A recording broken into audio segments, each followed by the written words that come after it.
Hello everyone, welcome to my channel maths with Pooja ma'am. आज हम करेंगे एनुअल प्रैक्टिस पेपर क्लास 9 का maths का। इसका हमने सेक्शन ए प्रीवियस वीडियो में कर लिया था। अब हम आज करेंगे इसका सेक्शन बी।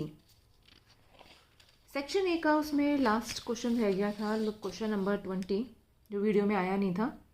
क्वेश्चन 20 था जो MCQ था, the square root of every positive integer is not irrational. तो ये स्टेटमेंट आपकी करेक्ट है। The square root of 4 is 2, a rational number. Square root 4 का 2 होगा और 2 एक कैसा है, रैशनल नंबर है। तो दोनों ही स्टेटमेंट करेक्ट है और जो ये रीज़न है वो एजेंशन को वेल एक्सप्लेन करता है। तो यहाँ पे देखो दो है, ए और बी पार्ट। ए और बी पार्ट दोनों है कि ए और आर ट्रू, दोनों में ही ए और आर ट्रू है। लेकिन अगर जो आपका रीज़न यहाँ दे रखा है वो फर्स्ट वाले से लिंक करता है, इसको एक्सप्लेन कर रहा है फर्स्ट स्टेटमेंट को, एजेशन को, तो आपका आंसर होगा ए। अगर वो उसको एक्सप्लेन नहीं करता तो आपका आंसर होगा बी। तो यहाँ पे ये उसी से लिंक्ड है तो ये इसका आंसर होगा और उसको वेल एक्सप्लेन कर रहा है, तो 20 का आंसर होगा ए। अब आ जाते हैं सेक्शन बी पे।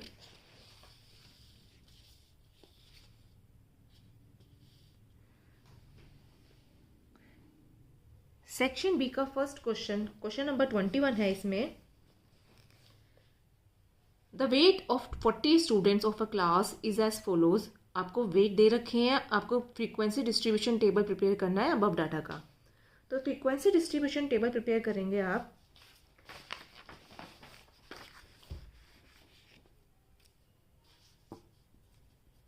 तो इसके लिए पहले तो आपको देखना पड़ेगा कि सबसे लोएस्ट नंबर कौन सा है। तो इस डाटा में जो 30 है वो सबसे लोअर वैल्यू है और सबसे हाईएस्ट वैल्यू अगर आप देखोगे तो 54 है और टोटल है 40 स्टूडेंट्स। तो आपको अपना पहले तो क्लास इंटरवल बनाना है। इसे 30 से 54 का बनेगा और 40 स्टूडेंट्स हैं तो आप इसमें 5-5 का क्लास इंटरवल बना सकते हैं। तो जब 5-5 का क्लास इंटरवल बनाओगे तो जैसे ही आपका वेट दे रखा है तो फर्स्ट कॉलम में आ जाएगा आपका वेट इन केजी।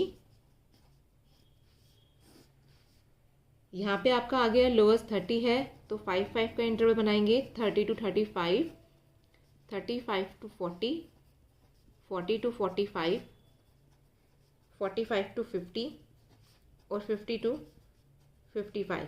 क्योंकि आपका 54 तक जाना है तो हम लास्ट 55 ही ले लेंगे इसमें। इसके बाद नेक्स्ट टेबल बनेगी आपकी टैली मार्क्स की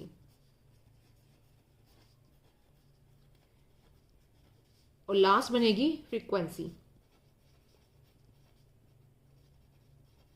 तो टैली मार्क्स, अब आपको ये देखना है 30, जैसे कोई भी नंबर आ रहा है, 44 है, ठीक है। 44 कौन से क्लास इंटरवल में आएगा, 44 आएगा थर्ड वाले में, तो उसके आगे एक आ जाएगा टैली मार्क। नेक्स्ट है 38, 38 कौन से में आएगा, सेकंड वाले में, तो सेकंड के सामने आ जाएगा एक टैली मार्क। 35, अब 35 देखो इसमें भी है, फर्स्ट क्लास इंटरवल में भी है और सेकंड क्लास इंटरवल की लोअर लिमिट है, फर्स्ट क्लास इंटरवल की अपर लिमिट है। तो जब भी ऐसा हो कॉन्टिन्यूस क्लास इंटरवल होता है तो हम 35 लेंगे नेक्स्ट वाले में, 35 हम लेंगे इस वाले में, नेक्स्ट वाले में। तो 35 आपका आ जाएगा इसमें। 40, अब 40 देखो दो जगह है, 35 to 40 एंड 40 to 45, तो आपका 40 आएगा नेक्स्ट वाले में इसमें। अगेन आया 30 तो 30 आएगा आपका। अब 35 है तो वो 30 इसी में ही आएगा, ठीक है। जब आप ऐसे करते जाओगे तो ये बनेगा यहाँ पे, इसके 30 to 35 क्लास इंटरवल का होगा 7। तो हम कैसे लिखते हैं, 1 2 3 4 5 के लिए क्रॉस देन 7, तो इसकी फ्रीक्वेंसी हो जाएगी 7। इस वाले इंटरवल का भी 7 होगा, 3 4 5 6 7। इस वाले क्लास इंटरवल का होगा 8, 1 2 3 4 5 6 7 8। नेक्स्ट क्लास इंटरवल का होगा 8, 1 2 3 4 5 6 7 8। लास्ट क्लास इंटरवल का होगा 10, 1 2 3 4 5 6 7 8 9 10। तो जब आप इसका टोटलिंग करोगे तो आप ये देख लेना आपका पूरा बनेगा 40। तो ये हो गया आपकी फ्रीक्वेंसी डिस्ट्रीब्यूशन टेबल। अब next question is in the given figure ABCD is a square then find the value of x। आपको x ये निकालना है। अब जैसे ये पॉइंट जो यहाँ आ रहा है, आप इसको E पॉइंट लेट कर लो, कोई भी आप पॉइंट ले सकते हैं, ठीक है। अब ये x आपको ये एंगल निकालना है। तो एक जैसे स्क्वायर में आपको एक प्रॉपर्टी पता है, जो डायगोनल होता है स्क्वायर का वो एंगल को बाइसेक्ट करता है। तो एंगल को बाइसेक्ट करता है तो मतलब इसमें ये जो एंगल है C, ये डायगोनल जा रहा है AC, ये उसको बाइसेक्ट करेगा। तो यहाँ पे OCE, तो एंगल OCE ये हो जाएगा आपका 45 डिग्री। तो यहाँ पे आप रीज़न लिखोगे कि the diagonal of a square bisect the angle, ठीक है। Diagonal of square bisect the angle. अब इसके बाद ये ट्राइंगल आप लोगे OCE, ये वाला अंदर वाला ट्राइंगल, तो ट्राइंगल OCE। OCE में angle OCE plus angle CEO plus angle, यहाँ पे एंगल नीचे आ जाएगा, एंगल EOC, ये आपका है इसका सम 180 डिग्री। एंगल सम प्रॉपर्टी, रीजन सबके सामने आपको लिखना है, एंगल सम प्रॉपर्टी, ठीक है। अब ये एंगल देखो यहाँ पे क्या बन रहा है, ये लीनियर पेयर बन रहा है, ये 105 है, तो ये रिमेनिंग एंगल कितने का हो जाएगा, ये एंगल हो गया यहाँ पे आपका 75 डिग्री। आपको ये एंगल भी मिल गया, ये हो गया 45 डिग्री। तो जब आप एंगल सम प्रॉपर्टी लगाओगे 45 प्लस 75, ठीक है, ये आपका 180 में से आप माइनस करोगे तो आपका एंगल आ जाएगा CEO, जो आपको निकालना था एंगल x की वैल्यू। तो एंगल CEO आपका आएगा 180, और इनको ऐड कर दोगे तो आ जाएगा 120 डिग्री, और माइनस करने पे 60 डिग्री। तो एंगल x की वैल्यू क्या आ गई आपकी, 60 degree. Next question, question number 3। Question 3 में आपको इंटरनल चॉइस दी गई है, और ऐसे ही इंटरनल चॉइस क्वेश्चन नंबर 25 में भी है। तो इन दोनों में से जब भी ओ लिखा होगा आपको 1 क्वेश्चन अटैम्प्ट करना है, कोई सा भी। आप 2 क्वेश्चन अटैम्प्ट कर दोगे आपको तो डबल मार्क्स तो मिलेंगे नहीं, और जो फर्स्ट आपने अटैम्प्ट किया होता है फिर उसके मार्क्स मिलते हैं। तो फर्स्ट इसका 23 का फर्स्ट पार्ट है, the total surface area of a sphere and hemisphere is equal, find the ratio of their volume. देखिए इसका question 23, the total surface area TSA of sphere, आपको फॉर्मूले सारे लर्न होने चाहिए तभी आप क्वेश्चंस कर पाएंगे। ये होता है 4 पाई, इसको हम ले लेंगे R1, तो R1 का स्क्वायर, और TSA ऑफ हेमिस्फेयर, हेमिस्फेयर का TSA क्या होता है 3 पाई, इसको हम R2 ले लेंगे, ठीक है। अब ये कहा है कि दोनों का टोटल सरफेस एरिया इक्वल है, तो 4 पाई R1 का स्क्वायर इक्वल है 3 पाई R1 स्क्वायर, पाई पाई कैंसिल आउट। तो हमें यहाँ से निकालना है रेडियस की रेशियो निकाल लेते हैं, तो ये R2 है यहाँ पे, R2 स्क्वायर, और ये 3 इधर ही है तो इधर 4 इधर आ जाएगा यहाँ पे। तो ये आपका भी ये रेडियस का रेशियो निकला है जब उनका टोटल सरफेस एरिया इक्वल है। आपको लेकिन रेशियो किसका निकालना है, देयर वॉल्यूम का रेशियो निकालना है। तो वॉल्यूम स्फेयर का क्या होता है 4/3 पाई R3। अब R1 है इसका, ये हो गया क्यूब, ये है वॉल्यूम ऑफ स्फेयर। इसका रेशियो किसके साथ निकालना है, हेमिस्फेयर के वॉल्यूम से। तो हेमिस्फेयर का होता है 2/3 पाई, इसका R2 है रेडियस, क्यूब, ये आपका है वॉल्यूम ऑफ हेमिस्फेयर, ठीक है, इनका रेशो। तो पाई से पाई कैंसिल, 3 से 3, ये 2 से ये 4 कैंसिल, यहाँ पे आ गया 2। अब ये क्या आया आपका, इधर आया 2r1 में r2 का क्यूब। अब यहाँ से देखो r1/r2, यहाँ से r1 और r2 निकाल लेते हैं।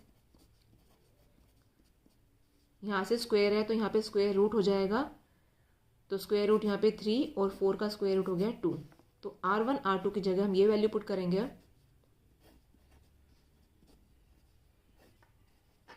अब आप इसको सब सिंप्लीफाई करोगे तो ये आया 3√3/4। तो आपका रेशो क्या आई, 3√3/4। अब हम करते हैं 23 का सेकंड पार्ट। सेकंड पार्ट है the volume of right circular cone is 9856 centimetre cube if the diameter of the base is 28 centimetre, find the height of the cone. ठीक है, तो 23 क्वेश्चन आप करेंगे। 23 में आपको जो जो गिवन है आप लिख लोगे। यहाँ पे वॉल्यूम है आपका 9856 क्यूबिक सेंटीमीटर, डायमीटर है 28, तो डायमीटर से आप यहाँ से रेडियस निकाल लेंगे, रेडियस हो जाएगा इसका 14 सेंटीमीटर। ठीक है, अब इसके बाद आपको निकालना है volume, volume of cone. Volume of cone क्या होता है, 1/3 πr²h। ठीक है, 1/3 पाई 22/7। अगर आपको कहीं भी अगर पाई की वैल्यू 3.14 नहीं लिखी है तो आपको हमेशा 22/7 ही लिखनी है। रेडियस 14 × 14 और h आपको निकालना है हाइट, और आपको वॉल्यूम भी गिवन है यहाँ पे 9856। तो इसको जब आप सिंप्लीफाई करोगे 9856 इज इक्वल टू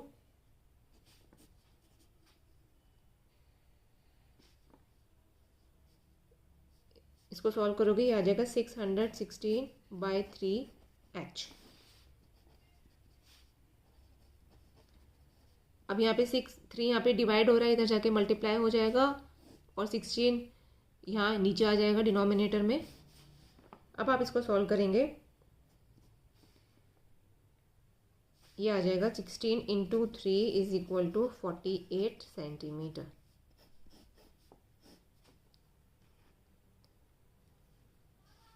अब करते हैं क्वेश्चन नंबर 24। 24 क्वेश्चन है, if A B C are the sides of a triangle s minus a is equal to 5, s minus b 4, s minus c is 2, then find the value of a, b and c। a b c की आपको value निकालनी है और ये given है, तो हम क्या करेंगे, इन तीनों को ऐड कर लेंगे, add all. s minus a plus s minus b plus s minus c। s minus a है 5, ये है 4, ये है 2। ठीक है, तो देखो s minus A, s minus B plus s minus C, तो इनकी वैल्यू आपको 4 + 5, 5 + 4 + 2 गिवन है। और ये जब आप सिंप्लीफाई करोगे 1s 2s 3s, ये हो गया 3s। और ये पे माइनस में माइनस कॉमन ले लोगे, a + b + c। ठीक है, और ये आपका इक्वल में आ जाएगा 11। तो आपकी इक्वेशन बनी 3s minus a + b + c is equal to 11। अब a + b + c क्या होता है, यहाँ पे जब आप सेमी पेरीमीटर लिखते हैं a + b + c/2, तो a + b + c is 2 times of s। तो यहाँ पे इसकी जगह आप 2s लिखेंगे और यहाँ पे s की वैल्यू क्या आई, 11। अब s 11 है तो यहाँ वैल्यू पुट करते जाएंगे। आपको क्या दे रखा था, s माइनस a इज, तो 11 s हो गया, s 11 माइनस a इज 5, तो a कितना आ गया, ए जब इस साइड चला जाएगा पॉजिटिव हो जाएगा और ये 5 इस साइड आएगा तो माइनस, तो A is equal to 11 minus 5 that is 6। Same है, बी की वैल्यू निकालनी है, बी नेगेटिव में है यहाँ पे, बी कोई साइड ले आएंगे आप, ठीक है, और 11 माइनस 4 हो जाएगा, तो बी की वैल्यू होगी 11 माइनस 4, ये होगी 7। ऐसे ही आप एस माइनस सी, एस 11 है, ठीक है, माइनस सी, ये कितना गिवन था आपको 2, तो आपकी सी की वैल्यू क्या हो गई, सी इज 11 माइनस 2, 9। तो ये आ गई आपकी ए बी सी की वैल्यूज।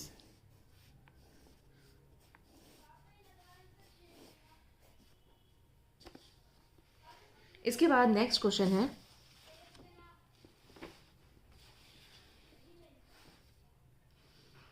25 नंबर क्वेश्चन है आपका, स्टेट यूक्लिड्स फर्स्ट पोस्टुलेट।